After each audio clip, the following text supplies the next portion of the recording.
فأما اليتيم فلا تقهر وأما السائل فلا تنهر وأما بنعمة ربك فحدث صدق الله العظيم وصدق رسوله النبي الحبيب الكريم السلام عليكم ورحمة الله অসংখ্য ধন্যবাদ জানাচ্ছি শ্রদ্ধেয় জনাব এমদাদ হুজুরকে। সুপ্রিয় সুধীবৃন্দ, এ পর্যায়ে আজকের অনুষ্ঠানে দিক নির্দেশনামূলক স্বাগত বক্তব্য রাখার জন্য আমি অনুরোধ জানাচ্ছি অত্র বিদ্যালয়ের সম্মানিত শ্রদ্ধেয় প্রধান শিক্ষক জনাব মোহাম্মদ রুহুল কাদের স্যারকে আমি বক্তব্য রাখার জন্য অনুরোধ জানাচ্ছি।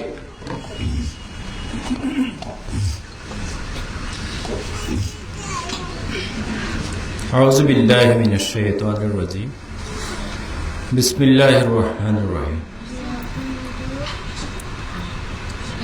অষ্টম ও নবম শ্রেণীর শিক্ষার্থীদের অত্র বিদ্যালয় কর্তৃক আয়োজিত মহাসমাবেশ, এই সমাবেশে আমাদের মাঝে উপস্থিত আছেন অত্র বিদ্যালয়ের সম্মানিত সহকারী প্রধান শিক্ষক জনাব আবুল বশর সাহেব, উপস্থিত আছেন অত্র বিদ্যালয়ের স্বনামধন্য সম্মানিত সিনিয়র শিক্ষক জনাব আব্দুর রশিদ, জনাব এমদাদুল্লাহ, জনাব নুরুল ইসলাম, জাহাঙ্গীর আলম সহ অন্যান্য সম্মানিত শিক্ষকবৃন্দ, আমাদের মাঝে উপস্থিত আছেন গুড নেইবার্সের সম্মানিত কর্মকর্তাবৃন্দ, উপস্থিত আছেন মিডিয়া ব্যক্তিত্ব, অত্র বিদ্যালয়ের প্রিয় শুভাকাঙ্ক্ষী জনাব জামশেদ, সামনে উপবিষ্ট আমাদের কোমলমতি শিক্ষার্থীদের প্রিয় শ্রদ্ধেয় মারা, আসসালামু আলাইকুম রহমতুল্লাহি বরকাতুহু। আমি সর্বপ্রথমে আল্লাহর কাছে শুকরিয়া জ্ঞাপন করছি এই কারণে যে আজকের যে পূর্ব নির্ধারিত যে মহাসমাবেশ, এটাকে আমরা সফলতার ধার প্রান্তে আনার যে সুযোগ পেয়েছি, এই কারণে আমি আল্লাহর কাছে শুকরিয়া জ্ঞাপন করছি। প্রিয় উপস্থিতি, আপনারা হয়তো জানেন, হয়তো জানেন না, আজকের যে মহাসমাবেশ, এখানে দুইটা পর্ব রয়েছে। প্রথম পর্বে থাকবে মহাসমাবেশ, এটা শেষ হতে না হতেই শুরু হবে গুড নেইবার্স, একটা এনজিও অত্র বিদ্যালয়ে তারা একটা অত্যাধুনিক ওয়াশরুম প্রদান করবেন। তারা স্বাস্থ্য বিষয়ক আপনাদের প্রশিক্ষণ দিবেন। প্রিয় শ্রদ্ধেয় মারা, আপনারা যথাসময়ে আমাদের ডাকে সাড়া দিয়ে অত্র বিদ্যালয়ে আপনারা যে উপস্থিত হয়েছে, এই কারণে আমাদের শিক্ষক পরিষদের পক্ষ থেকে আপনাদের স্বাগতম জানাচ্ছি, ধন্যবাদ জানাচ্ছি। এই কারণে যে আপনাদের পরিবার অনেক গুরুত্বপূর্ণ কাজ থাকা সত্ত্বেও আপনারা আমাদের ডাকে সাড়া দিয়ে অনেক কষ্ট করে এখানে এসেছেন। এই কারণে আমাদের পক্ষ থেকে আপনাদের মোবারকবাদ জানাচ্ছি। প্রিয় উপস্থিতি, আপনাদের একটু গুরুত্ব দিয়ে মন দিয়ে আমাদের সম্মানিত শিক্ষকগণ কথা বলবেন, এগুলো শুনতে হবে এবং এগুলো শুনে অক্ষরে অক্ষরে আপনার যে আগামী প্রজন্ম তাদেরকে গড়ে তোলার জন্য চেষ্টা করতে হবে। এসে চলে গেলে হবে না, আমাদের কথাগুলো একটু হৃদয়ঙ্গম করতে হবে, এটা কাজে বাস্তবায়ন করতে হবে। অন্যথায় আজকের যে এই সমাবেশ, মহাসমাবেশ, এটা বাস্তবে রূপান্তর লাভ করবে না। আপনারা অনেকে জানেন, আবার অনেকে জানেন না। নতুন কারিকুলামে আপনাদের যে সন্তানরা পরীক্ষা দিবে, এখন আমরা যাকে পরীক্ষা বলছি এটাকে আপনাদের সন্তানরা যে পরীক্ষা দেবে পরীক্ষা বলা হচ্ছে না, এটাকে মূল্যায়ন বলা হয়। এই মূল্যায়ন বা পরীক্ষা আমরা এক বছরে 2 বার দিতাম, 3 বার দিতাম, কিন্তু এই মূল্যায়নটা এখন প্রতিদিন হচ্ছে। প্রতিদিন আপনার সন্তানদের পরীক্ষা হচ্ছে, তার মানে মূল্যায়ন হচ্ছে। সুতরাং আপনার সন্তানদের বিদ্যালয়ে আগমন প্রস্থান এটা বাধ্যতামূলক। আমরা এটা কেউ অনেকে জানি, আবার অনেকে জানি না। তাই আপনাদের সন্তানকে কিভাবে স্কুলে আসতে হবে, তাদের করণীয় কি, তাদের দায়িত্ব কি, এইসব বিষয়ে আমাদের সম্মানিত শিক্ষকগণ গুরুত্বপূর্ণ কথা রাখবেন। আপনারা মন দিয়ে শুনবেন। সামনে কঠিন সময় আমরা পার করতে যাচ্ছি, কারণ আপনাদের সন্তানরা সর্বপ্রথম এসএসসিতে এই মূল্যায়নে অংশগ্রহণ করবে। সেই মূল্যায়নে প্রতি বিষয়ে সময় হচ্ছে 5 ঘন্টা। এখন ছাত্ররা পরীক্ষা দেয়, শিক্ষার্থীরা পরীক্ষা দেয় 3 ঘন্টা, কিন্তু সেই পরীক্ষা অর্থাৎ মূল্যায়ন হবে 5 ঘন্টা ব্যাপী। এবং ধারাবাহিক মূল্যায়ন, সামষ্টিক মূল্যায়ন চলমান রয়েছে। প্রতিদিন আপনাদের সন্তানদের মূল্যায়ন করা হচ্ছে, কিন্তু আপনাদের সন্তানরা রীতিমতো স্কুল আসে না। এই মূল্যায়নের রেজাল্টগুলো অনলাইনে চলে যাচ্ছে। এই মূল্যায়ন করতে না পারলে আপনার সন্তানরা স্কুলের ছাত্র বা শিক্ষার্থী থাকবে না। কিন্তু আমরা এটা অনেকে জানি, অনেকে জানি না। তাই আপনাদের কষ্ট করে এখানে আনা হয়েছে। আপনাদের সন্তানের অদূর ভবিষ্যৎ যাতে সুন্দর হয়, কি করলে সুন্দর হবে, এটা আমরা শিক্ষক এবং অভিভাবক যদি না জানি, তাহলে তারা সামনের দিকে অগ্রসর হতে পারবে না। এই কারণে তো আপনাদের তো কষ্ট করে এখানে আনা হয়েছে। আমি আমার কথাকে আর দীর্ঘায়িত করছি না। আপনারা সকলে ভালো থাকবেন। আমাদের সম্মানিত শিক্ষকগণ গুরুত্বপূর্ণ কথা রাখবেন, এই কথাগুলো আপনারা মন দিয়ে শুনবেন।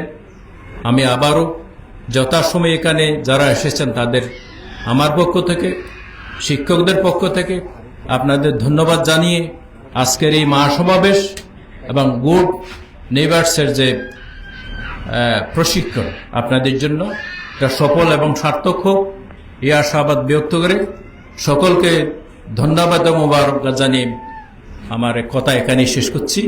আসসালামু আলাইকুম ওয়া রাহমাতুল্লাহ।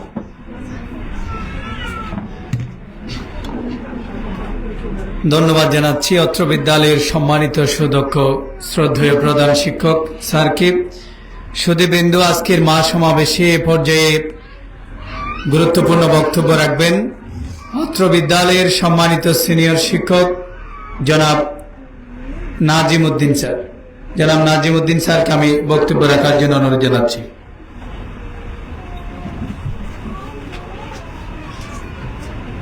আউযু বিল্লাহি মিনাশ শাইতানির রাজিম। বিসমিল্লাহির রহমানির রহিম।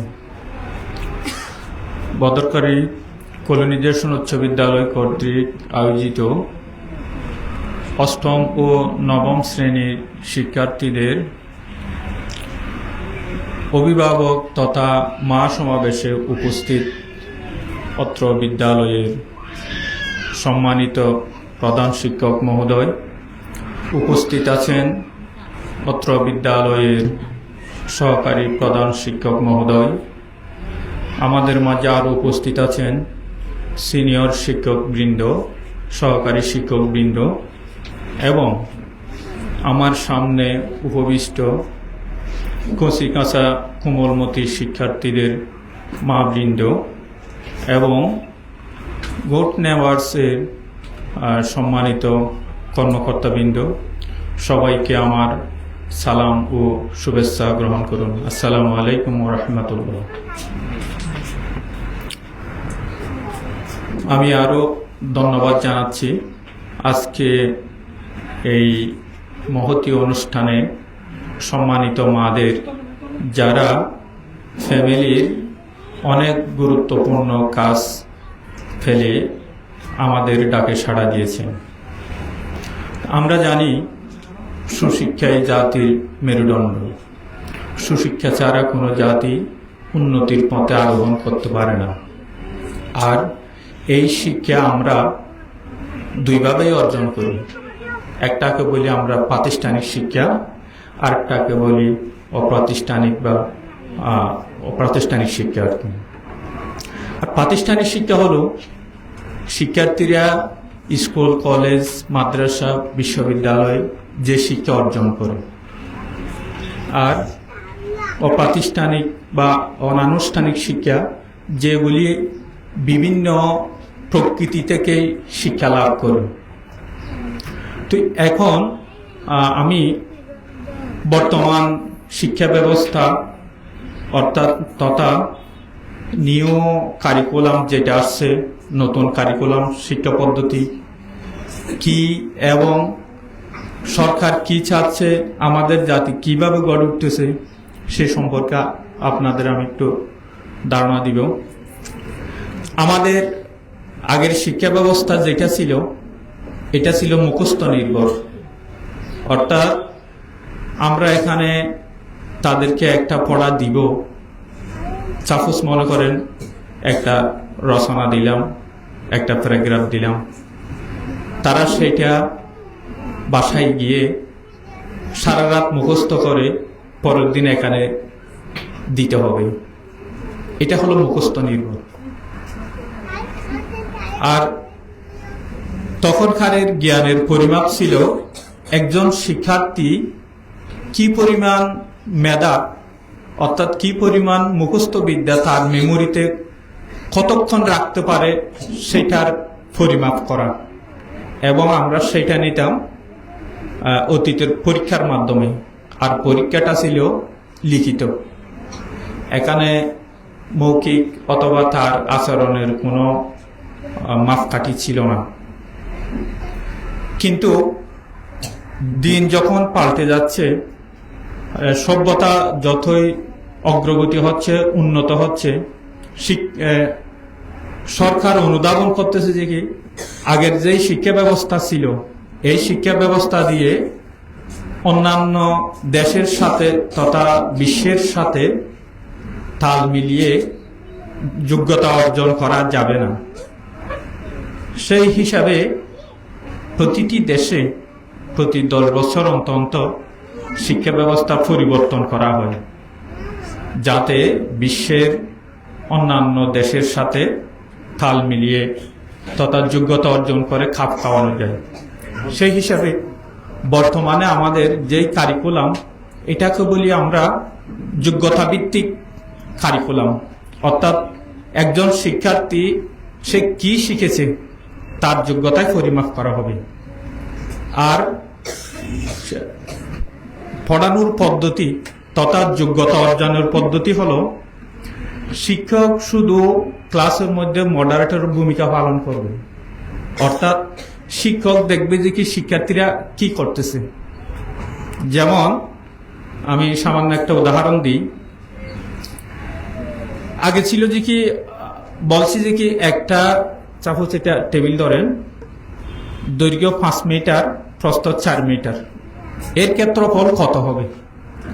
তো শিক্ষার্থীরা কি করে, দৈর্ঘ্য আর প্রস্থ গুণ করে বলে যে স্যার এটা 25 বর্গ মিটার হবে, পড়া ওখানেই শেষ। কিন্তু বর্তমান কারিকুলাম বলতেছি না, আপনাকে সেইভাবেই দৈর্ঘ্য আর প্রস্থ গুণ করে শেষ করা যাবে না। আপনাকে আমি টেবিলটা দিয়ে দিলাম, নেন, সাথে স্কেল দিয়ে দিলাম, আমাকে এটা পরিমাপ করে তোমার খাতায় দেখাতে হবে। তাহলে সে কি করলো, সে টেবিলের এদিকে দৈর্ঘ্যটা পরিমাপ করলো, এদিকে প্রস্থটা পরিমাপ করলো, গুণ করে বললো যে স্যার এটা ক্ষেত্রফল হলো এত। বর্তমান শিক্ষা ব্যবস্থা ঠিক প্রত্যেক ক্ষেত্রেই সে তার যোগ্যতাকে কাজে লাগাবে। সাপোজ মনে করেন বলছি যে কি এই মাঠের আমাকে ক্ষেত্রফলটা পরিমাপ করে দাও, বলবে যে শুধু অতটুক। এখন কিভাবে পরিমাপ করবে, শিক্ষক শুধু শিখাই দেবে যে তুমি এদিকে লম্বা ফিতা দিয়ে কত ফুট দেখো, এদিকে কত ফুট দেখো, এরপর এটা গুণ করো। সেটা গিয়ে বাস্তব ওইটা সে গুণ করে বের করে দেবে যে কি এখানে এই পরিমাণ জায়গা আছে। হ্যাঁ, এই বর্তমান এই শিক্ষা ব্যবস্থার জন্য সরকার খুব বেশি পরিমাণ জোর দিচ্ছে। কেন দিচ্ছে? কারণ বিশ্বের অন্যান্য দেশগুলি যেভাবে এগিয়ে যাচ্ছে আমাদের দেশকেও ঠিক একইভাবে এগিয়ে নিয়ে যেতে হবে। এখন মূল্যায়নের মাপকাঠিটা আসি, অর্থাৎ আমাদের আগের যে পরীক্ষাগুলি ছিল, যে লিখিত পরীক্ষা 100 হবে, এটা কখন হবে? বছরের 6 মাস পর একবার, যাকে আমরা অর্ধবার্ষিক বলি, এবং বছর শেষে বার্ষিক। এই দুইটা মিলে গড় করে আমরা তার রেজাল্ট দিতাম। এখন শিক্ষা পদ্ধতি বলছে যে না, সেভাবে রেজাল্ট দিলে শিক্ষার্থীরা কিছু অর্জন করতে পারবে না। আপনাকে যেই অভিজ্ঞতাটা পড়ানো হবে, এই অভিজ্ঞতা যখন শেষ হবে, আপনাকে ওই অভিজ্ঞতার উপর শিক্ষার্থীটা কি যোগ্যতা অর্জন করছে সেটা পরীক্ষা নিয়ে ফেলতে হইবে। তারপর পরীক্ষার রেজাল্টটা কি হবে? ওখানে পরীক্ষার রেজাল্টের মধ্যে 3টি ভাগে ভাগ করেছে। যে অধিকতর ভাগ ফেলেছে তাকে ত্রিভুজ, আর যে এর চেয়ে একটু কম পেরেছে সেটা বৃত্ত, এর চেয়ে যে একটু কম পেরেছে, আরো কম পেরেছে, তাকে চতুর্ভুজ। ওইভাবে মূল্যায়ন করতে বলেছে। মূল্যায়নটা কোথায় যাবে? মূল্যায়নটা আমাদের এখানে হাতে কলমে থাকবে না।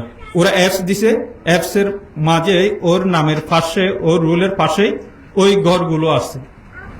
তো একটা অভিজ্ঞতা যখন শেষ হবে, ওই অভিজ্ঞতার উপর সে কি অর্জন করেছে সেটা ইনপুট দিয়ে ফেলতে হবে। তাইলে ওই অভিজ্ঞতার উপর পড়া শেষ। এরপর অভিজ্ঞতা।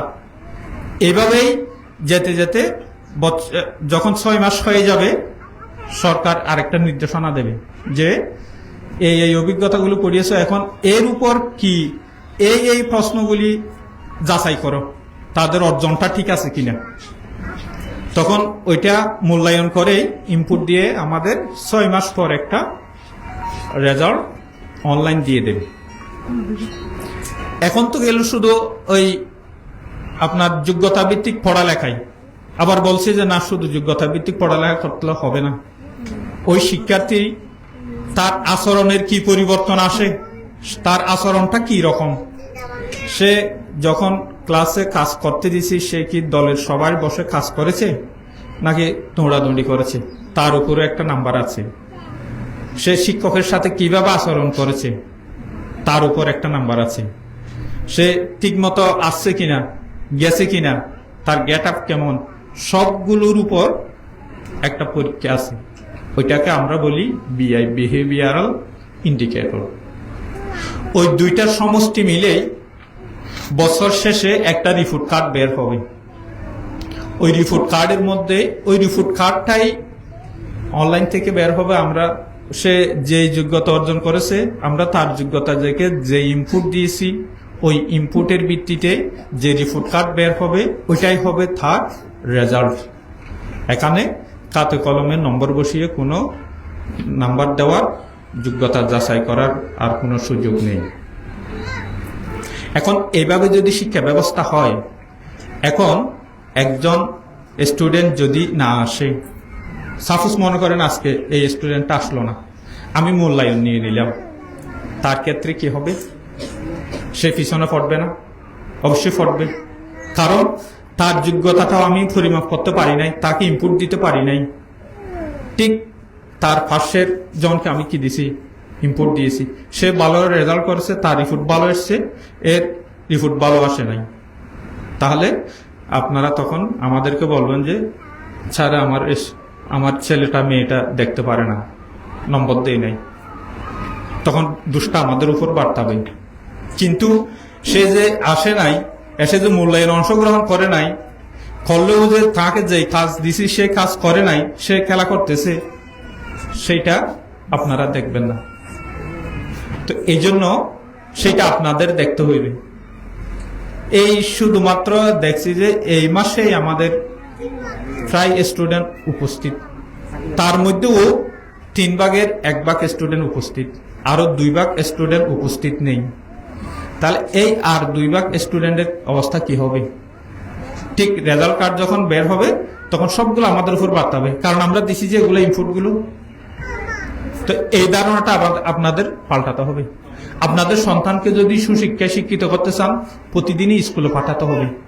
এখন আমাদের অবস্থাটা হলো ওই রকম, আমি একটা অনেকগুলো আম খেলাম, জাম খেলাম, হ্যাঁ, কাঁঠাল খেলাম, এর বীজগুলো এক পাশে রাখলাম, তারপর কোনোখানে যাচ্ছি গাড়িতে করে, ওই জানালা দিয়ে একটা পরিত্যক্ত জায়গায় বীজগুলো ফেলে দিলাম।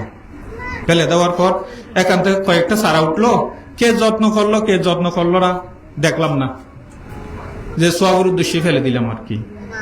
তারপর চারাগুলো উঠলো, কেউ কিছু চারা গরু খেলো, কেউ ছাগল খেলো, আর যে কয়টা উঠছে এগুলো ফল ফেলাম।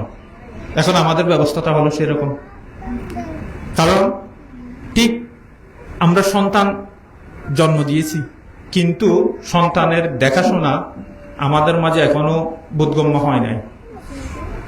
যেমন আমাদের অষ্টম এবং নবম শ্রেণীতে প্রায় 350 স্টুডেন্ট আছে। 350 স্টুডেন্টের মধ্যে যদি 50 জনের যদি মা না থাকে, অসুবিধা থাকে, তাইলে আরো 300 অভিভাবক এখানে আসার কথা। এখন আমি এখানে গুণে দেখেছি যে 80 জন মা উপস্থিত হয়েছে, আর কতটি আসে নাই। কি শুধু ওই 80 জনের মায়ের সন্তান কি বড় হবে? আরগুলো হবে না? আরগুলোর কি অবস্থা হবে? তো এগুলো আনতেছি যে অনেক কষ্ট করে। আমাদের প্রধান শিক্ষক বলছে যে তোমরা ফোন দাও, আমি এমনকি মোবাইল দিছি, স্টুডেন্টের মোবাইল দিছি যে তোমাদের পিতা মাতাকে ফোন দাও আসার জন্য। 4-5 জন ফোন করছে, আবার কারো থেকে জিজ্ঞেস করছি আসবে না কেন? কাজ আছে। তো আপনার যদি এত কাজ থাকে, একজন সন্তানের জন্য 2টা ঘন্টা ব্যয় করতে পারবেন না? তো এখন 2টা ঘন্টা যদি ব্যয় করতে না পারেন, তাহলে আপনি সন্তানকে কিভাবে ভালো গাছ থেকে কিভাবে ভালো ফলের আশা করবেন? তো এদিকে আমাদের একটু কেয়ার রাখতে হবে। আমাদের লক্ষ্য রাখতে হবে যে কি আমার সন্তান কখন বাসা থেকে বের হচ্ছে, তার স্কুল কয়টায়। এখন যদি আমি এখানে জিজ্ঞেস করি, 10 জনও বলতে পারবে না যে স্কুল কয়টায়, কারণ সে তো জানে না, সে তো কাজে। তার সন্তান কোথায় যায়, কয়টা বাজে বের হয়, ক্লাস কয়টায়, ছুটি কয়টায় হয়, কখন আসে, এটা আমাদের নজরে নেই। আপনার লক্ষ্য করতে হবে যে স্কুল 8:30টায় শুরু, তাইলে তুমি 8টায় বের হইবে। আর যদি প্রাইভেট থাকে, তোমার যখন প্রাইভেট হয় তখন বের হইবে। হ্যাঁ, স্কুল 1টায় শেষ, তাইলে 1টা-1:30টার মধ্যে সে বাসায় আসছে কিনা, নাকি কোনো কানে গিয়ে গল্প করতেছে। হ্যাঁ, এটা আমাদের একটু খেয়াল রাখতে হবে। যে আসলো মগরিবের সময়, আপনি জিজ্ঞাসা করেন নাই আসলো ফটলো না ফটলো নাই, কাজ কি দিছে সে করতেছে কিনা সেটা দেখার কোন স্কোপ নাই, যে যার যার মতো চলতেছে। ঠিক যেমনি ভাবেই পিতা মাতার সাথে সন্তান যেভাবে চলে, ঠিক সেইভাবেই বেড়ে ওঠে। আমরা অনেক টাউন বন্দরে দেখেছি, সন্তানরা স্কুলে ঢুকছে, মারা বাবারা বাইরে বসা আছে। তো আমরা তো বসে থাকতে বলি নাই, আমাদের কাজ আছে। শুধু লক্ষ্য রাখতে হবে যে কি আপনার সন্তান কখন স্কুলে আসার জন্য বের হলো আর কখন ঢুকলো, বাকি সময় কি করলো। হ্যাঁ, এগুলো যদি লক্ষ্য রাখতে না পারেন, তাহলে জাতি ধ্বংস হয়ে যাবে, এবং অলরেডি অটোমেটিক ধ্বংস হয়ে যাচ্ছেই। এখন আমাদের হাতে যে মোবাইল বের হয়েছে এবং মোবাইলের মধ্যে যে অনলাইন গেমগুলো আছে, এখন নবম দশম শ্রেণীর প্রত্যেক স্টুডেন্টের একটা একটা অ্যান্ড্রয়েড ফোন আছে, যেটা আমরা নিজেও জানি না যে এরা কিভাবে সেটা সংগ্রহ করেছে। তো এদিকে একটু লক্ষ্য রাখতে হবে যে সন্তান ঘুমানোর সময় কখন ঘুমাচ্ছে, সে কি বইয়ের আড়ালে কোনো মোবাইল দেখতেছে কিনা, এটাও দেখতে হইবে। হ্যাঁ, মোবাইল দেখেন, টেলিভিশন দেখেন, তবে একটা লিমিট সময়ের মধ্যে, যে তুমি 1 ঘন্টা অথবা আধা ঘন্টা মোবাইল দেখতে পারবে, টেলিভিশন দেখতে পারবে, তাই বলে একদম সারাক্ষণ। আবার দেখা যায় যে কি এই মোবাইল স্যার নিয়ে ফেলছে, নিয়ে ফেলার পর একটা নিচে স্যার বলে, কয়েকজন মিলে বলে দিয়েছি 2টা নিচে বলো, তাইলে স্যারটা কি হয়ে গেছে, চুর হয়ে গেছে। ওই ভালো করতে গিয়ে নিজে কি হয়ে গেছে, চুর হয়ে গেছে। তাইলে এগুলো দমাবে কে? তো আমাদের শিক্ষকের পক্ষে তো এতগুলো দমানো সম্ভব না। আমরা জাস্ট পারি যে কি কত 8:30 থেকে 1টা পর্যন্ত, এর মধ্যে আমরা এদেরকে কন্ট্রোল করতে পারি। এর বাইরের দায়িত্ব তো আমরা পারি না। তো এগুলো আপনাদের দেখতে হবে। তো আপনাদের সন্তানদেরকে আপনাদের যত্ন নিতে হবে। আমরা শুধু শিক্ষা দিতে পারবো যে, কিন্তু মাগরিবের পরে একজন সন্তান যদি বেরিয়ে যায়, বেরিয়ে রাস্তার পাশে গিয়ে যদি মোবাইলে পাবজি খেলে, এটা কি আমাদের দেখার বিষয়? এটা তো আমরা দেখতে পারবো না। তখন আপনাকে চিন্তা করতে হবে যে কি, সে আসার সাথে সাথে বলতে হবে যে তুমি গেছো কই, এতক্ষণ কি করছো, জবাব দাও। প্রতিদিন যখন এইভাবে নেবে, সে তখন বয়ে থাকবে যে কি, হ্যাঁ আমার পিতা মাতা তো আমাকে জিজ্ঞেস করতেছে কোথায় যাচ্ছি, কিন্তু আমরা তো সেই দিকে একদম খেয়াল করি না, একদম লক্ষ্য রাখি না আমরা আমাদের সন্তানের ব্যাপারে। তাহলে আমরা ভালো ফসল পাবো কই? তাইলে সবার প্রতি আমার একটা অনুরোধ থাকবে, আপনারা সন্তানদের ভালোভাবে যত্ন নেন, এদের দেখাশোনা করেন। এদের একটা চারা গাছে যেমন সার, উপযুক্ত কীটনাশক, পানি দিলে যেমন ভালো চারা গাছ হয়, ভালো চারা থেকে ভালো ফলন হয়, ঠিক আপনি যেভাবে আপনার সন্তানদের যত্ন নেবেন, ঠিক একইভাবে ফল পাবেন। আমি আর বিশেষ কিছু বলতে চাই না। এই বলে আমি আমার সংক্ষিপ্ত বক্তব্য এখানে শেষ করলাম। সবাইকে আবারও ধন্যবাদ। আসসালামু আলাইকুম ওয়া রাহমাতুল্লাহ।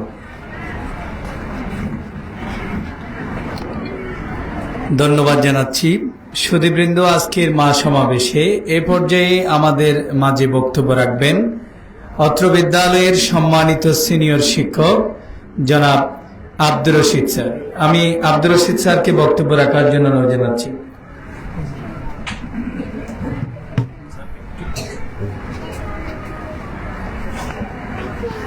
সম্মানিত মাদের পক্ষ থেকে যদি কেউ কথা বলতে চান বলতে পারবেন, আপনার প্রস্তুতি গ্রহণ করেন।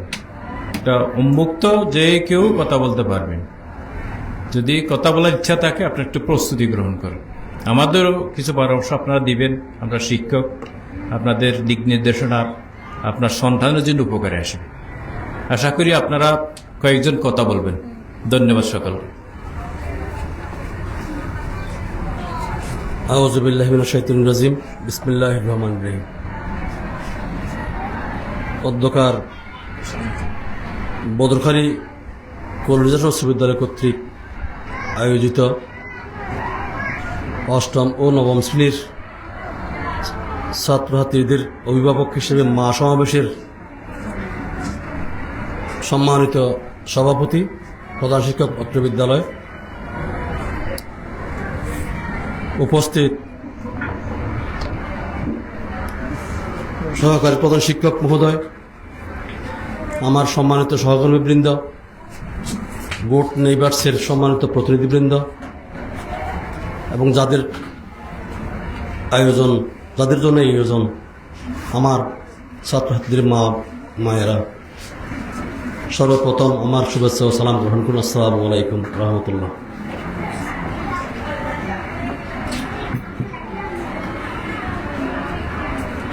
আমার ইতিপূর্বে আমার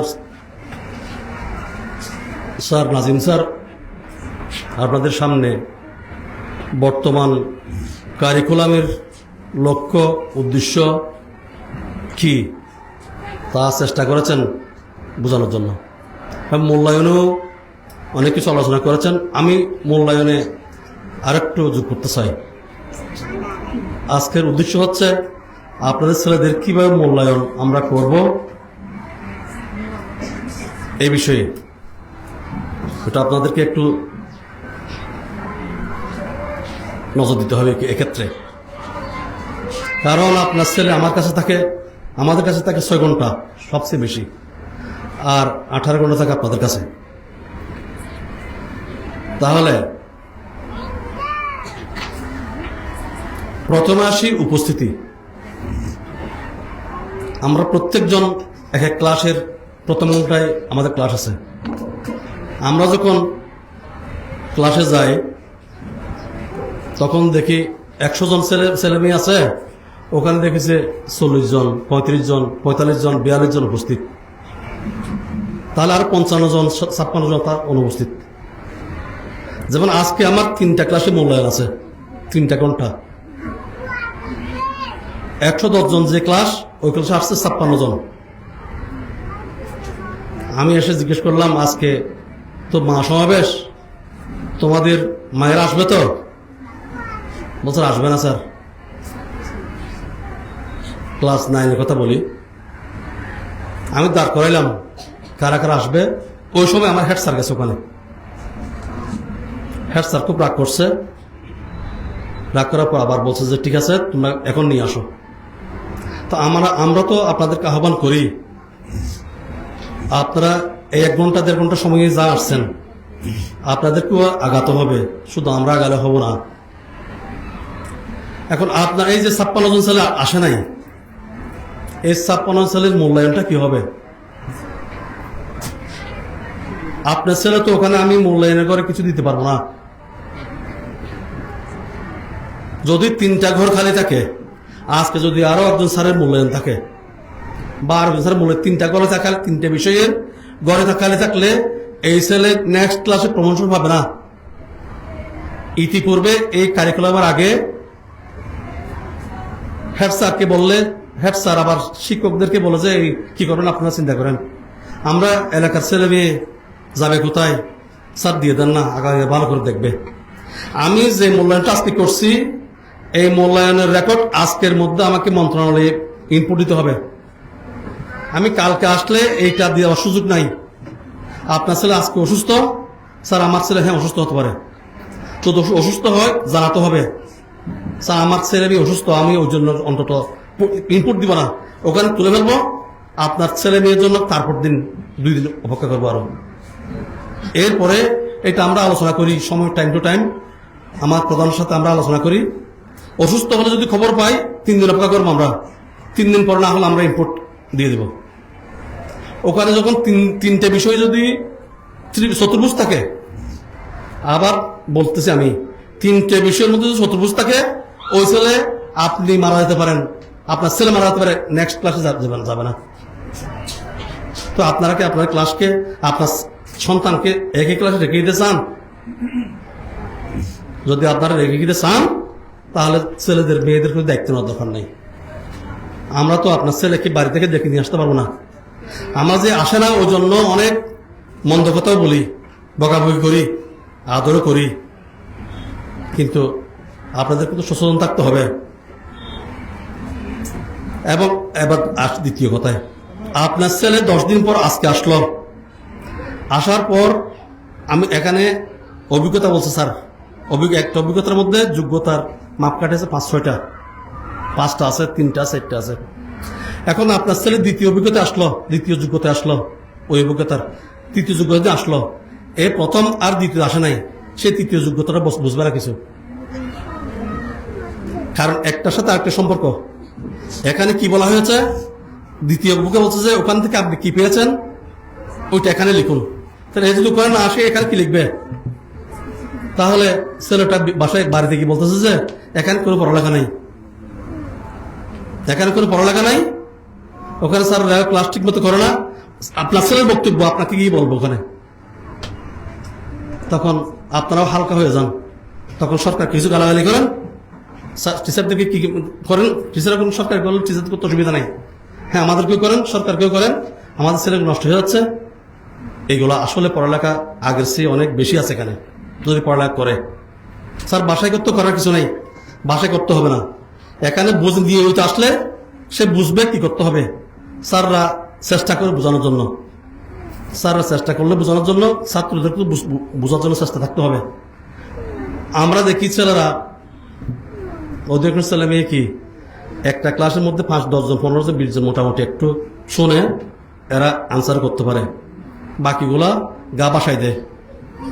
গা বাসায় দেয় মানে বুঝুন তো, এরা এত কি করে না, মানে বুঝতে চেষ্টা করে না। না বুঝতে না পারলে এরপরে যখন আরেক অভিজ্ঞতা যায়, আরেক ইন্ডিকেটর যায়, ওগুলো কিচ্ছু বোঝে না।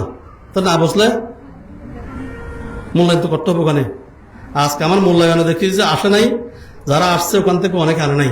আমি এগুলো নামও লিখছি এবং এদেরকে বলছি তোমাদের গার্ডিয়ানকে আজকে আমি এটা শোনাবো, কারা কারা আসে নাই, কারা কারা পারো নাই। আমি লিখি এদেরকে একটু বলে গেছি, আপনাদেরকে অপমান বলছি, এদেরকে তোমাদেরকে আজকে অপমান করবো আমি, কিন্তু করবো না, এমনি বইয়ের জন্য লিখাইছি আর কি। তো এটা যদি আমি একজন অভিভাবক হিসেবে আমাকে আমার ছেলের প্রতি দায়িত্ব নিতে হবে। না আসলে যদি পড়ালেখা না হয়, স্যার না যায়, আপনারা একটু আসবেন। স্যার আমার ছেলে বলছে যে এখানে ক্লাস হচ্ছে না। আমি বদরখালী না থাকলেও যে আমি চোখে থাকি, আমি জানি আমাদের স্কুলের মতো অন্য কোনো স্কুলে ক্লাস হয় না, অত ক্লাস হয় না, কিন্তু আমাদের ছেলেমেয়েরা উপস্থিতি কম।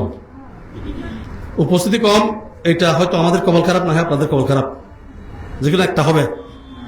আপনারা ধরে রাখেন যে যদি 3টা বিষয়ে চতুর্ভুজ পায় একটা ছেলে, 3টে বিষয়ে, তাহলে আপনারা দেখবেন রিপোর্ট কার্ড আপনাদের কাছে যাবে, এই নেক্সট ক্লাসে প্রমোশন পাবে না। 75 দিন উপস্থিত থাকতে হবে।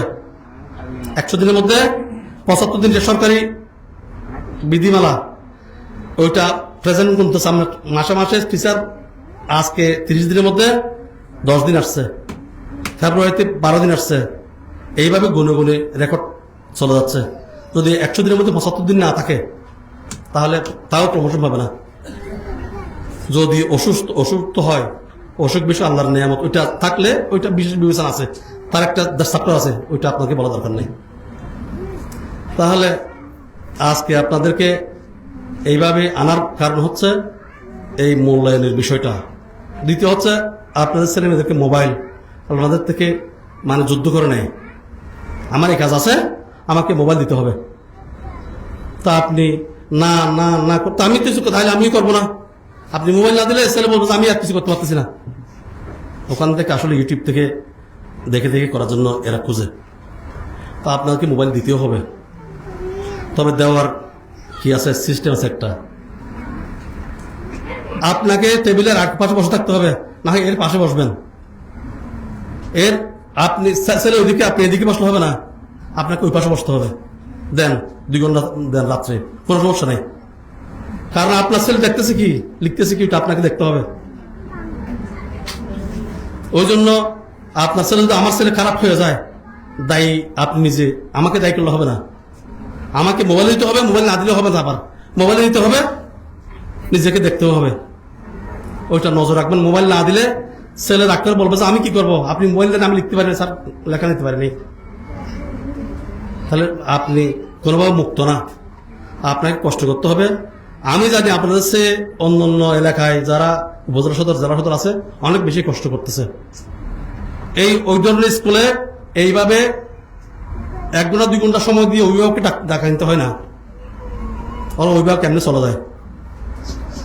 পথে ঘাটে যেন কোনো অসুবিধা না হয়, অনেকে 50-60% অভিভাবক করে সাথে যায় ওই স্কুলে, সমস্যা হয় পথে ঘাটে, ওই জন্য আর কি। যাক, এখন আমরা এইভাবে টাইম টু টাইম আপনাদেরকে ডাকবো, কারণ বিভিন্ন সময় বিভিন্ন কি চলে আসে, এখানে বিভিন্ন সময় বিভিন্ন প্রজ্ঞাপন আসে, যেটা আপনাদেরকে আমরা ঘরে ঘরে এই বোঝানোর সুযোগ নাই। তা আপনাদেরকে যদি আমরা ডাকি, আপনারা না আসেন, তাহলে দোষটা কার উপর যাবে? আমি মেসেজটা তো আপনাকে আমি দিতে পারলাম না, এবং আমরা যদি ছেলেদেরকে আপনার ছেলেকে পাচ্ছি না দেওয়ার জন্য, তাহলে করবে কি? আমরা তো আমাদের দোষ দিলে হবে না। হ্যাঁ, আমি বলছি যে আমাদের কোনো দোষ নাই, এটা বলতেছি না। তাহলে ওইটা আমাদের উভয়ের সমন্বয়েই একটা ছেলের ভবিষ্যৎটা আমরা ভালো করতে পারবো। শুধু আপনাদের ছাড়া আমরা পারবো না কখনো। তাহলে আপনারা একটু সন্তানের উপর নজর দেন, এবং নিয়মিত বছর না হলে আপনার ছেলে কখনো আপনি মানে চোখ বন্ধ করে রাখতে পারেন, 2য় ক্লাস শ্রেণীতে উপরের শ্রেণীতে উঠতে পারবে না। তখন যদি স্যার হেড স্যার যদি কি মানে তালাবদ্ধ করে রাখেন, তাও করার কিছু নাই, কিচ্ছু করার সুযোগ নেই। ওখানে তো আমি আজকে যে পরীক্ষা এলাম, আজকে রাত্রে আমি কি দিলাম, চলে গেছে ওখানে। যদি অসুস্থ হয় নিউজ দিতে হবে, এখানে হেড স্যারের কাছে খবর পাঠাতে হবে যে আমার আমি অসুস্থ, আমার ছেলে অসুস্থ, রেকর্ড সহ। মুখে বললে তাও হবে না। এটা না হলে আমরা সেট আপ দিয়ে দিলে তাহলে ওখানে আর করার কিছু সুযোগ নেই। দয়া করে আল্লাহর ওয়াস্তে আপনারা ছেলে মেয়েদের প্রতি সচেতন হন এবং মোবাইল ব্যবহারে আপনারা সচেতন হন। কারণ মোবাইলে ভালো করতেছে, তার চেয়ে বেশি খারাপ করতেছে। ওইটা যদি আমরা যদি কি না করি, আমরা তো খুব কঠোর। আচরণিক পরিবর্তনের মধ্যে এমনও আছে, একটা ছেলে একটা মেয়ে, একটা ছেলে ধরেন আপনি বাজারে কোনো স্যারের সাথে দেখা হলো, সালাম না দিলে ওই জায়গায় সে জিরোপাযোগ্য লেখা আছে এখানে। তো আচরণ শেখানোর জন্য এই কথাটা সিস্টেমটা আছে, 10টা আচরণ নির্দেশ করে। আপনারা অনেকেই মনে কষ্ট পেতে পারেন, আপনার ছেলের চুল লম্বা থাকলে, নখ লম্বা থাকলে আমরা কি করি, কঠোর ভাষায় ওইটা নিয়ন্ত্রণ করি, কঠোরভাবে নিয়ন্ত্রণ করি। আমরা মানে চুলের কাটিং এগুলো আমরা পছন্দ করি না। কোনো ছেলে কোনো ছাড় দেয় না আমরা। হয়তো আপনাদের খারাপ লাগতে পারে, বাসা গিয়ে ছেলে মেয়ে বললে, ছেলেরা বললে আপনাদের খারাপ লাগতে পারে, আমরা এটা কিন্তু ছাড় দিই না। তাহলে আপনারা আপনাদের ছেলেদের আচরণের এটা আমরা ছেলেদেরকে বলি। মানুষ 10 জন এক গ্রুপ, একটা আমরা গ্রুপ ওয়ার্ক দিচ্ছি। এখানে গ্রুপ ওয়ার্ক যখন দিচ্ছি তখন ভালোটাকে আমরা ডাকি না। 10 জনের মধ্যে একজন ভালো আছে বা 2 জন বা 5 জন ভালো আছে, আর 5 জন একটু দুর্বল আছে। আমি দুর্বলকে ডাকি, দুর্বলকে সবল করানোর জন্য। সে এসে কি করতে পারে না, এইটা করতে পারে না, বুঝে যেতে পারে না।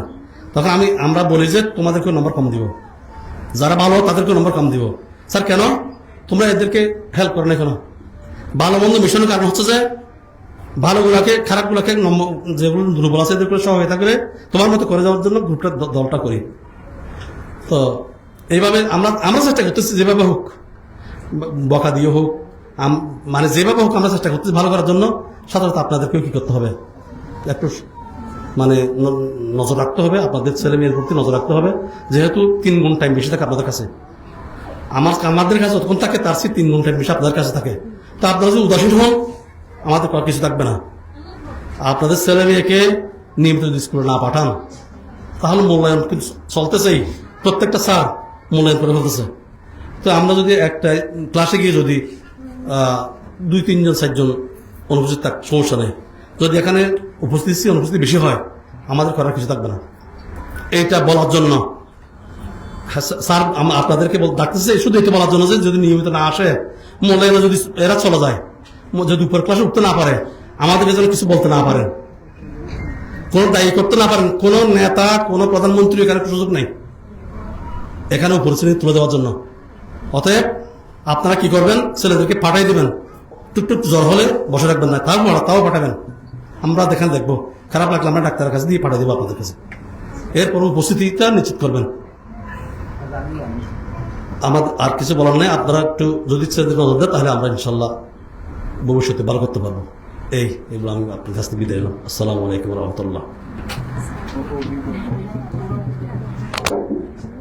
ধন্যবাদ জানাচ্ছি সুধীবৃন্দ এবং সম্মানিত মাদের দৃষ্টি আকর্ষণ করছি, আপনাদের পক্ষ থেকে যদি পরামর্শমূলক কোনো বক্তব্য দেওয়ার ইচ্ছা থাকে, আমাদের মঞ্চে এসে আপনারা কথা বলতে পারেন। কেউ আসবেন? পরামর্শমূলক কোনো 1-2 জন আসেন। আপনাদের যদি কোনো পরামর্শ থাকে এসে দিতে পারেন। আসেননি কেউ? আমাদের কিছু ভুল প্রাণী থাকতে পারে। অতএব আপনারা যদি আমাদেরকে এটা একটু দেখাই দেন, আমরা তাহলে সংশোধন হতে পারি। আসেন, কোনো সমস্যা নেই। আমরা গর্ব সব আমাদের এখানে। আসেন কেউ? একদম না পারলে একটু গুণগান ফলো গিয়ে যান।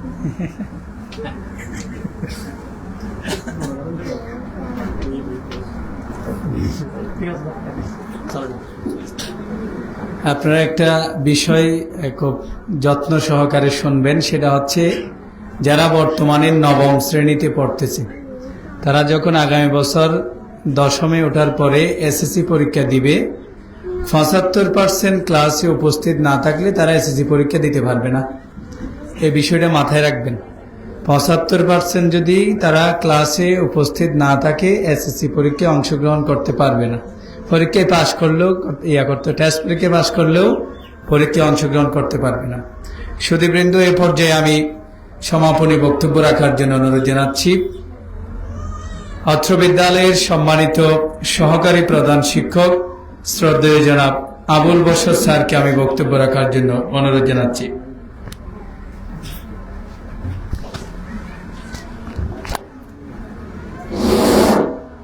বিসমিল্লাহির রহমানির রহিম।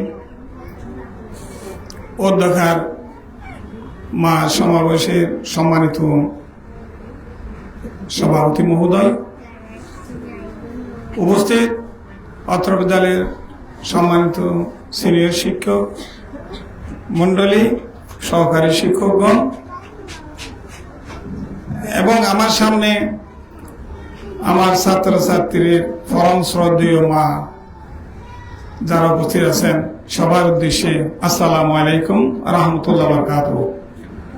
আমরা সবাই একটা কাজ করি, সবাই একবার বলুন আলহামদুলিল্লাহ। একটু বড় করে বলতে হবে, একটু বড় করে বলেন আলহামদুলিল্লাহ। আচ্ছা, এখানে কি হিন্দু আছে কেউ? নাই। এখানে একটা কথা বলে রাখি, আপনাদেরকে বলা দরকার যে হিন্দু ধর্ম যে কিছু নাই হিন্দুরা বুঝে। ডক্টর ফিজুস কান্দি ধর ও হাইফে শিক্ষিত লোক, এদের ধর্ম যে কিছু নাই তারা বুঝে, কিন্তু তারা বোঝা ফলন আসতে পারে না। কেন তারা বোঝা ফলন আসতে পারে না? যে ওই বাপ দাদা যেটা করছিল এটা ত্যাগ করতে পারে না। তো আমাদের পরিস্থিতিও এইরকম যে আগে আমরা যে গতানুগতিক পদ্ধতিতে ছিলাম, যে অনেকের মনোভাব গতানুগতিক পদ্ধতিতে রেখে দিচ্ছেন আপনারা, যে এখান থেকে ওখানে কিছু নাই, আসলে কিছু নাই ওখান থেকে আমাদেরকে পরিবর্তন করে বর্তমান শিক্ষানীতি আসতে হবে। যেমন দেখুন, আপনাদের আমি দেখতে পাচ্ছি, আপনাদের মনের ভাব বুঝতে পারছি যে বদাহালি হাই স্কুলে কয়জন এ প্লাস পেয়েছে? 2 জন। অন্য স্কুলে কয়জন পেয়েছে? 12 জন। তাহলে আপনাদের মনে একটা হিদিক থাকে গেছে যে এখানে মনে হয় লেখাপড়া ভালো হয় না, ওখানে লেখাপড়া বেশি ভালো হয়, এই জন্য এ প্লাস। এখন বর্তমান শিক্ষানীতি এ প্লাসকে বন্যায় বাসিয়ে দিয়েছে। এ প্লাসের দ্বারা কোন ছাত্রছাত্রীর ব্যক্তিক উন্নয়ন, আচরণবিধির উন্নয়ন কোনোদিন হয়ও নাই, হবেও না। এটা বাংলাদেশ সরকার বাহাদুর বুঝতে পেরেছে। তাই আপনাদেরকে গতানুগতিক পদ্ধতি বাদ দিয়া বর্তমান ডিজিটাল প্রযুক্তির বাড়ির মধ্যে চলে আসতে হবে। আপনাদেরকেও আসতে হবে, আপনাদের সন্তানদেরকেও আস্তে আস্তে এই প্রক্রিয়ার মধ্যে নিয়ে আসতে হবে। যা গেছে তা গেছে, এটা মনোভাব রাখতে পারবেন না। দেখেন, আপনারা হয়তো আপনারা বলবেন আমার ছেলে গণিতে 90 পেয়েছে। এখন বর্তমান সরকারের যে শিক্ষানীতি আসছে এখানে 90-এর কোনো প্রশ্ন নাই। আপনারা হয়তো কয়েকটা জিনিস ভালো করে বুঝেন নাই। বর্তমান আধুনিক শিক্ষা পদ্ধতির মধ্যে 3টা স্তর আছে। আমাদের সমাজের শিক্ষকরা ভালো করে বলেছে, আমি আর একটু বলতেছি।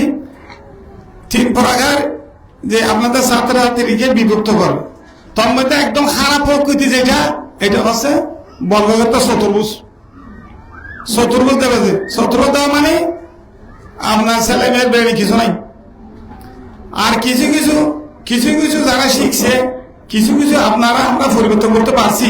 এ ধরনের হলে এদেরকে বৃত্ত, যারা বৃত্ত পেয়েছে তারা, আপনারা কিছু শিখেছেন, আমরাও কিছু শিখাইছি, তা মোটামুটি বৃত্ত পেয়েছে। কিছু আছে আপনাদের ছেলে মেয়েদের মধ্যে। আর যারা আপনাদের কথা টু মানে, শিক্ষকের কথা হুবহু মানে, স্কুলে নিয়মিত আসে, তারা ত্রিভুজ হয়।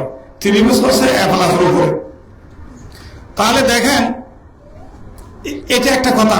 আরেকটা কথা আছে, সেটা কি? সেটা হচ্ছে তৎকালীন পরীক্ষা পদ্ধতির মধ্যে ফাঁস করলে শুধু বদাখালী মানুষে জানতো, শুধু বদাখালী মানুষ জানতো যে বদাখালী আমার ছাত্ররা গোল্ডেন এ প্লাস পেয়েছে। এখন দেখেন, আপনাদের ছেলে মেয়েরা যে ত্রিভুজ ফেলানো বৃত্তি ভালো সারা বিশ্বে জানবে, 1 সেকেন্ডের মধ্যে জানবে। যেহেতু এখানে একটা আমাদের সমাজে স্যাররা ইনপুট শব্দ ব্যবহার করছে। ইনপুট মানে নাম্বার ঢুকাইয়ে দেওয়া, নাম্বার অ্যাপস এর মাধ্যমে, অ্যাপস মানে মোবাইলের মধ্যে একটা অ্যাপস দিছে, অ্যাপস এর মাধ্যমে শিক্ষা আমাদের ঢুকাইয়ে দেওয়া এটা। তাহলে দেখেন আপনার ছাত্রছাত্রী ভালো হলে, আপনার ছেলে মেয়ে ভালো হলে তো ভালো, আর ভালো না হলে সারা বিশ্বের কাছে একটা বিরাট দাগি পরিণত হয়েছে যে হারে বিবাহ দিতে পারবেন না। কারণ বর্তমানে যারা বিবাহ সাথী কাজ করবে ঘরে ছেলেমেয়েরা আসতেছে, এখন ভালো ছেলেমেয়েরা, তারা নবীন অ্যাপসে গিয়ে দেখবে যে এই ছাত্রীটা কিরকম, দেখবে যে সবগুলি চতুর্ভুজ, ওরে বাবরে এটাতে বিবাহ করা যাবে না। কারণ এখান থেকে ভালো ছাত্র, ভালো সন্তান আশা করা যাবে না। তাহলে দেখেন শিক্ষানীতি কত কঠোর। আমি একথা বলতে চাচ্ছি যে আমাদের সম্মানের শিক্ষকরা আমরা প্রত্যেক দিন মূল্যায়ন করতেছি। মূল্যায়নের অপরবাক্যে আমাদের সম্মানিত প্রধান শিক্ষক সাহেব বলেছে পরীক্ষা। প্রত্যেকদিন পরীক্ষা হচ্ছে। আগে পরীক্ষা হতো, এখন পরীক্ষা শব্দটা বাদ দিয়া বলছে কি মূল্যায়ন। প্রত্যেক দিন হতেছে। প্রত্যেক দিন আমাদের স্যাররা আপনাদের ছেলে মেয়েদেরকে নম্বরগুলি অ্যাপস এর মাধ্যমে দিয়ে বিশ্বকে দেখাইতেছে। শুধু আমরা দেখাচ্ছি না, সারা বাংলাদেশে এই প্রক্রিয়া বর্তমানে চলতেছে। স্মার্ট বাংলাদেশ গঠনের জন্য যে আপনার ছেলে কি শিখেছে, আপনার কাছ থেকে কি শিখেছে, বিদ্যালয় থেকে কি শিখেছে, তার মধ্যে শিক্ষার কতগুলি গুণ জমা হয়েছে, এটা বাস্তব ক্ষেত্রে জানার জন্য এই শিক্ষা ব্যবস্থা। তা আপনাদের আমি বলবো যে আপনারা যে অনেকে বলেন যে ছেলে কোথায়, মোবাইলে কালকে বলেছেন ছেলে কোথায়, খালার বাড়িতে বেড়াতে গেছে, এই সার্থক কাজটা আপনারা করবেন না। বেড়াইতে যাওয়া এটা নফল নয়, ওয়াজিব সুন্নত না, কিছু না। কিন্তু একদিন না আসা মানে আপনার ছেলেটা একদিনই পরীক্ষা অথবা মূল্যায়নে অংশগ্রহণ করতে পারে নাই। এই ক্ষতিটা আপনারা মা হইয়া অভিভাবক হইয়া এরকম আপনার ছেলের ক্ষতি করবেন না। অপরদিকে আমরাও ক্ষতিগ্রস্ত হচ্ছি। যে এই যে স্যার বলল যে 120 জন আছে নবম শ্রেণীর সাবলার মধ্যে, আজকে যারা মূল্যায়ন করছে পাইছে যে 50 জন, তাহলে বাকি আপনাদের ছেলের মধ্যে অবস্থা কি হলো, শেষ। এখানে আগে আপনারা করতেন কি পরীক্ষা পদ্ধতির মধ্যে যে স্যার সব বিষয় ভালো করছে, এক বিষয় খারাপ করছে, আগামীতে ভালো করবো, আমি প্রাইভেটে পড়াবো। হ্যাঁ স্যারের কাছে আসে আপনারা একটা আবেদন দিয়ে দিলেন, স্যার একটু প্রমোশন দিয়ে দেন। এখন আবেদন কোথায় দেবেন?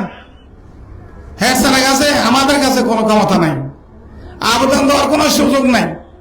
ওই দিন আপনার ছেলে বা মেয়ের আচরণবিধি কেমন ছিল, ওই দিন আপনার ছেলে কেন স্কুলে আসা নাই, একদিনও ফাঁকি দেওয়ার সুযোগ নাই।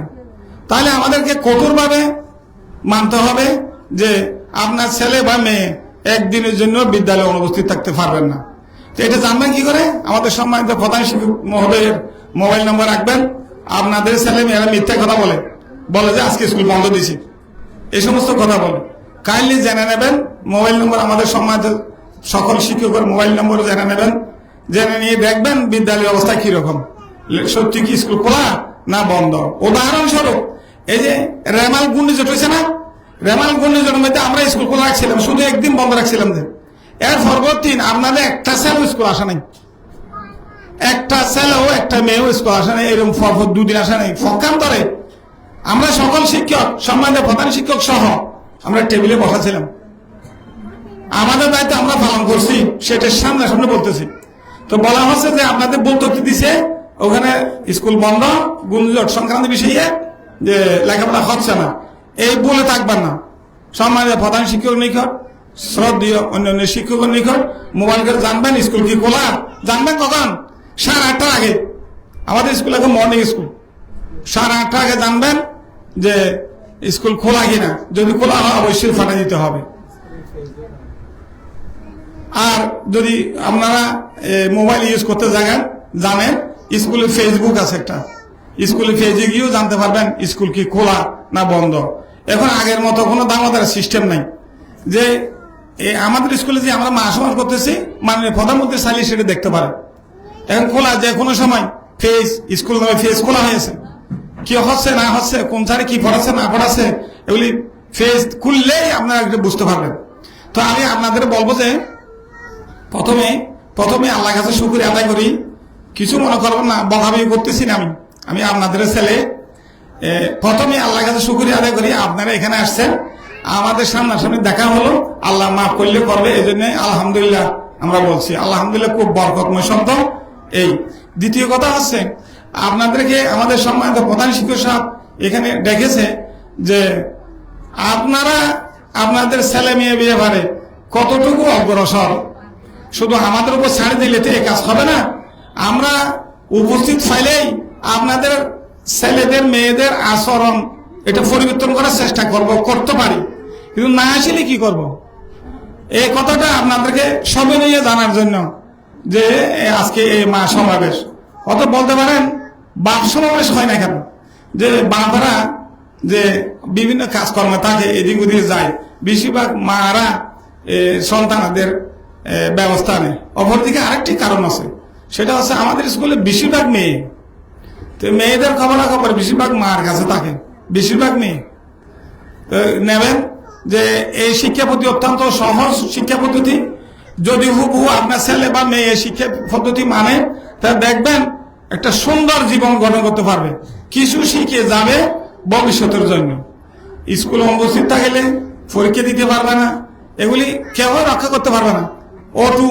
অটু মোবাইলের মধ্যে আপনার ওখানে চলে যাবে, অটু মোবাইলের মাধ্যমে এই কাজগুলি হতেছে, তো কারো কোনো কিছু নাই। তো বলতে চাইছিলাম, অনেকের কাছে আপনাদের কাছে অনেকে ভুল তথ্য দিয়েছে। কি তথ্য দিয়েছে?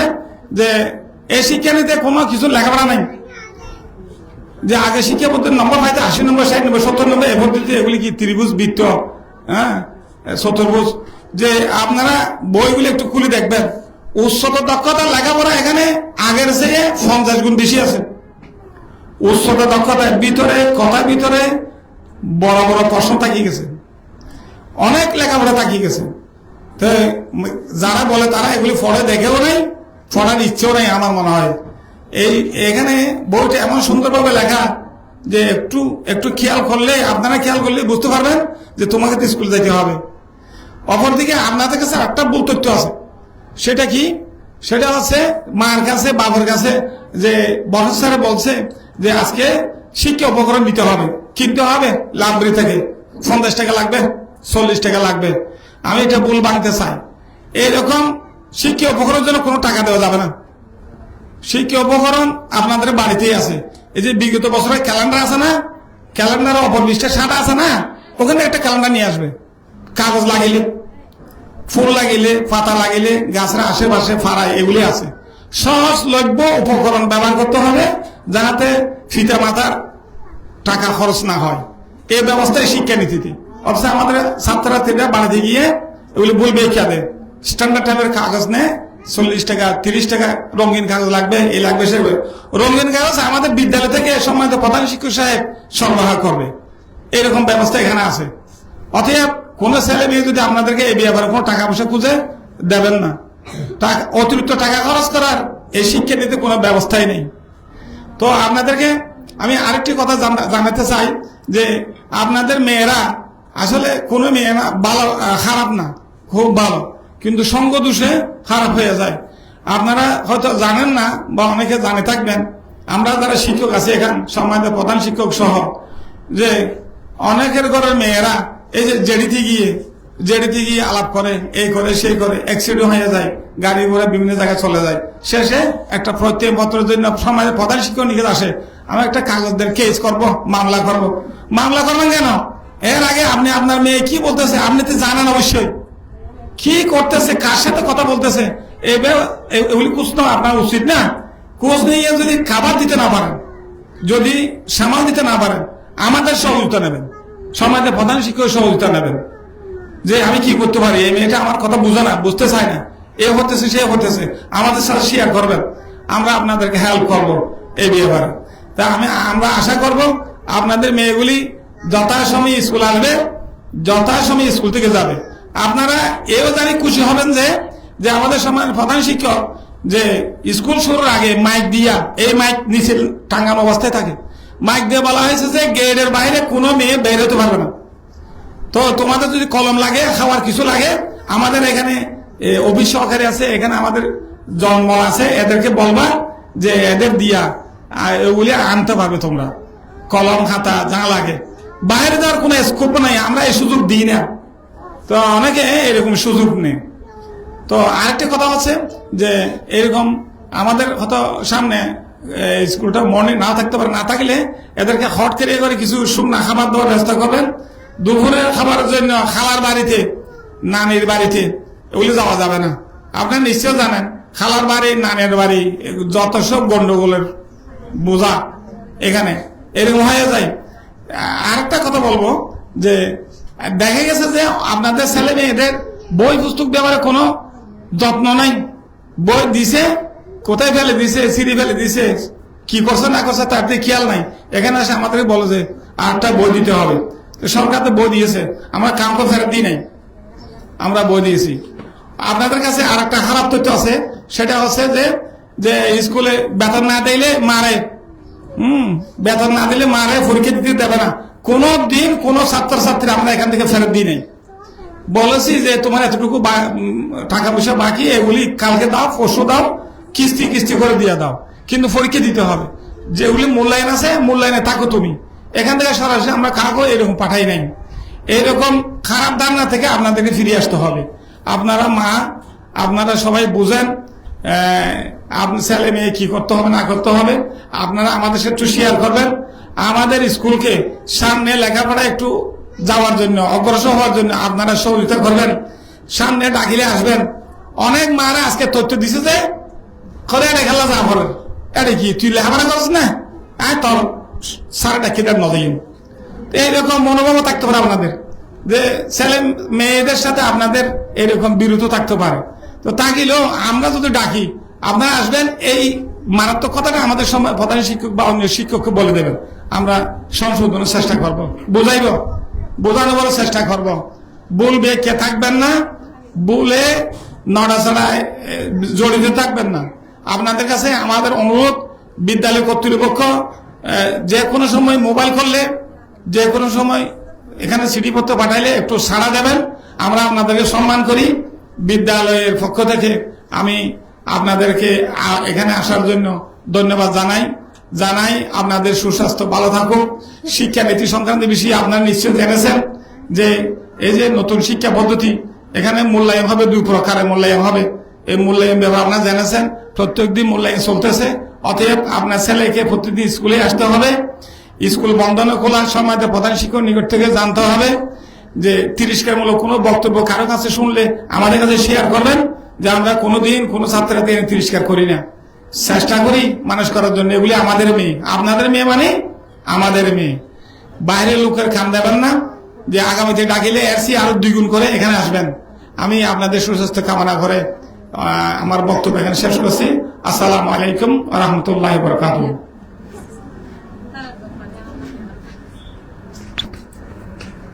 সম্মানিত উচ্চ বিদ্যালয়ের শিক্ষকবৃন্দ, গুড নেইবার্সের কর্মকর্তাবৃন্দ, সামনে উপবিষ্ট শ্রদ্ধেয় মা ও অভিভাবকবৃন্দ, আসসালামু আলাইকুম ওয়া রাহমাতুল্লাহি ওয়া বারাকাতুহু। যদি আমরা 3টি প্রশ্নের যদি উত্তর বাস্তবায়ন করি, তাহলে আজকের এই মহাসমাবেশ সফল এবং সার্থক হবে। আমরা কি চাই, কেন চাই, কিভাবে চাই, এখানে আমি 3টা প্রশ্ন রেখেছি, একটু মন দিয়ে শুনতে হবে। কি চাই, আমরা আমাদের সন্তানগুলোকে স্কুলে পাঠাতে চাই। তাহলে আপনারা যদি রীতিমতো যদি স্কুলে পাঠান, তাহলে কি চাই এর উত্তর বাস্তবায়ন হলো। কেন চাই, মানুষ করার জন্য। কিভাবে চাই, সকালে যখন আজান হলো আমার সন্তানকে আমি ডেকে দিব, ডেকে দেওয়ার পর সে নামাজ পড়লো কিনা তা নিশ্চিত করব। নামাজের পর কোরআন তেলাওয়াত করলো কিনা এটাও বাস্তবায়ন করব। এরপরে আমার সন্তান পড়ার টেবিলে বসলো কিনা, তার জন্য অবশ্যই নির্ধারিত পড়ার টেবিল আছে, সেখানে পড়তে বসলো কিনা এটা নিশ্চিত করব। এরপর তার গোসল আছে, গোসলের পর নাস্তা ভাত আছে, এটার পর সে স্কুলের টাইমে যে 8:30টায় ক্লাস হয় 8টার দিকে সে স্কুলে যাচ্ছে কিনা এটা দেখব। দেখার পর আপনি জেনে নিবেন যে যেভাবে হোক আপনি জেনে নিবেন যে স্কুল ছুটি কয়টায় হয়, সেটা জেনে নিয়ে যথাসময়ে বাইরে আসলো কিনা তা নিশ্চিত করব। এরপর খাওয়া দাওয়ার পর সে একটু রেস্ট নিবে, বিশ্রাম নিবে, বিশ্রাম নেওয়ার পর তার খেলাধুলার বিষয় আছে, আসরের পরে নামাজের পরে সে খেলাধুলা করলো কিনা তা নিশ্চিত করব। এরপরে মাগরিবের আগে বাসায় ঢুকলো কিনা এটা আমি দেখব। এটা দেখার পর কাজ কি, নামাজ দেওয়ার পর মাগরিবের নামাজ সে পড়ার টেবিলে বসলো কিনা এটা অবশ্যই আপনাকে নিশ্চিত করতে হবে। এরপরে ঘুমাতে গেল কিনা, 10টার পরে ঘুমাতে গেল কিনা, এবং তার যে রুম এটা খোলা রাখবেন। কারণ অনেক মা জানে না যে তার মেয়ে এবং ছেলের মোবাইল আছে, অ্যান্ড্রয়েড সেট আছে, সে ঘুমাচ্ছে নাকি অ্যান্ড্রয়েড সেট দেখতেছে ওই তোষকের ভিতরে, এটা নিশ্চিত করবেন। তাহলে আর এইভাবে যদি আমরা আমাদের সন্তানদের যদি দেখাশোনা করি, নষ্ট হওয়ার সুযোগ আছে? অবশ্যই নাই। কিন্তু আমরা মনে করি যে আমার সন্তান স্কুলে যাচ্ছে আসতেছে, আর খবর রাখি না। মধ্যখানে যে আমার ছেলে যে আমার মেয়ে যে নষ্ট হয়ে যাচ্ছে, গোপনে তার ভিতরে যে মোবাইল, অনেক মা জানে না, অনেক বাবা জানে না, আমরা জানি, তার গোপন সে মোবাইল সেট ইউজ করে, অ্যান্ড্রয়েড সেট ইউজ করে। পড়ার টেবিলে না বসে এখন কি অ্যান্ড্রয়েড সেট দেখে, ফেসবুক দেখে বা অন্য কিছু দেখে। মোবাইলে ভালো আছে, এমন মন্দ আছে যে যেগুলো আপনি কল্পনাও করতে পারবেন না। আমরা হ্যান্ডেলিং করতে জানি না, মোবাইল ফোন ব্যবহার করতে জানি না, কিন্তু তারা তা জানে। সুতরাং কোন অবস্থাতেই মোবাইল ফোন ইউজ করতে দিবেন না, ব্যবহার করতে দিবেন না। খবরদার, সব সময় আপনার সন্তানকে যদি আপনার নজরে রাখেন 24 ঘন্টা, তাহলে সে বিপদগামী হওয়ার কোনো সম্ভাবনা নাই। কোন সন্তানকে আপনারা বিশ্বাস করবেন না, সব সময় প্রত্যেক দিন তার বিষয়ে খবর রাখবেন। তাহলে সে রীতিমতো স্কুলে আসবে, সে মানুষ হবে। এইভাবে যদি আমি বাস্তবায়ন করি, কিভাবে করি এটা তো আমি বললাম। সবসময় তার দেখভাল করবেন, নামাজ পড়লো কিনা, কোরআন তেলাওয়াত করলো কিনা, পড়ার টেবিলে বসলো কিনা, যথাযথ সময় সে ঘুমাতে গেলে কিনা এটা দেখে সকালে আবার ডেকে দিলাম, আবার উঠলো। এইভাবে সেই রুটিনের ভিতর থাকে, তাহলে নষ্ট হওয়ার কোনো সুযোগ থাকবে না। আপনারা সবাই ভালো থাকবেন। আপনাদের কষ্ট দিয়েছে আপনার সন্তানের জন্য, আমরা কষ্ট করতেছি আমার এই আগামী যে প্রজন্ম, তাদেরকে দক্ষ জনশক্তি রূপান্তর করার জন্য আপনাদের ডেকেছি, আপনাদের লাভের জন্য ডেকেছি। আপনারা যদি মনে কষ্ট হয়ে থাকেন তাহলে আমাদের একটু ক্ষমা করে দিবেন। আর আমরা যদি আপনাদের ডাকি তাহলে আপনারা একটু আসবেন। এরপরে দ্বিতীয় পর্ব শুরু হবে গুড নেইবার্সের আলোচনা। তারা মাদক নিয়ে কথা বলবেন, তারা কি বলে যে যৌতুক নিয়ে কথা বলবেন, তারপরে বাল্য বিবাহ সংক্রান্ত কথা বলবেন। এই কথাগুলো আপনারা মন দিয়ে শুনবেন। আমরা একটু শ্রেণী কার্যক্রমের জন্য আমরা চলে যাব। আপনারা সম্মানিত অতিথির কথা শুনবেন, তারা যেন বলে যে আপনাদের অভিভাবকরা খুব ভালো, আমাদের কথাগুলো মন দিয়ে শুনেছেন।